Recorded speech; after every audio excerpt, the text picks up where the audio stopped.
নমস্কার বন্ধুরা, আজকে আমি আমার ইউটিউব চ্যানেলে প্রথম রান্নার ভিডিও আপলোড করছি। তো আমি আজকে রান্না করছিলাম সামুদ্রিক ট্যাংরা, বা অনেকে বলে থাকে রিঠা মাছ। তো প্রথমে আমি কড়াইতে তেলটা দিয়ে দিলাম, তারপরে মাছগুলো দিয়ে দিচ্ছি। দেখতে থাকুন, মাছটা ভাজা করছি। ভাজা হয়ে গেছে প্রায় মাছগুলো। এবার মাছগুলো আমি তুলে নেব কড়াই থেকে। এবার কড়াইতে কিছুটা তেল গরম করে তার মধ্যে আমি গোটা গরম মশলা ফোড়ন দিয়ে দিলাম, তারপরে একটু জিরে আর তেজপাতা ফোড়ন দিয়ে দিচ্ছি। এবার কড়াইতে দেব কুচানো পেঁয়াজ, তারপর পেঁয়াজটাকে হালকা ভাজা করে নেব।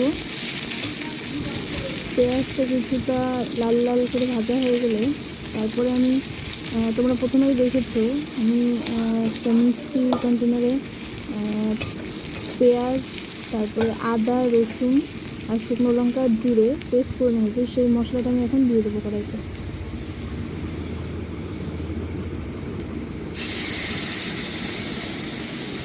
তো এবার আমি মশলাটা আস্তে আস্তে কষতে থাকবো, অল্প আছে আস্তে আস্তে কষতে থাকবো মশলাটা।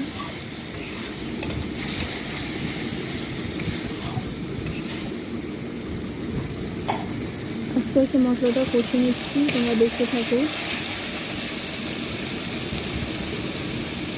মশলাটা প্রায় কষা হয়ে গেছে, আর একটু হবে। এবার লবণ, হলুদ দিয়ে দেবো। এবার হালকা আর একটু নাড়াচাড়া করে নেব।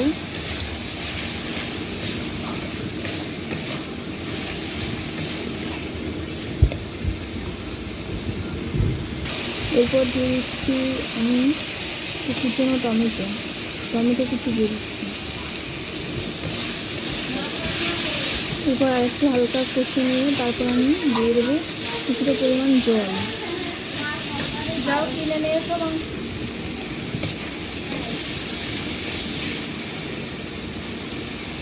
কিছুটা পরিমাণ জল দিয়ে দিচ্ছি।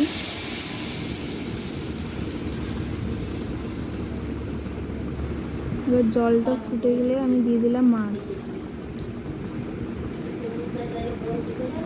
এবার কিছুক্ষণ আমি ঢাকা দিয়ে রেখেছিলাম, সেটা স্কিপ করে নিয়েছি। এবার মাছটা প্রায় হয়ে এসেছে আমার। এবার গরম মশলা গুঁড়ো ছড়িয়ে আর একটু নাড়াচাড়া দিয়ে দিলে আমার মাছ রান্নাটা কমপ্লিট হয়ে গেল।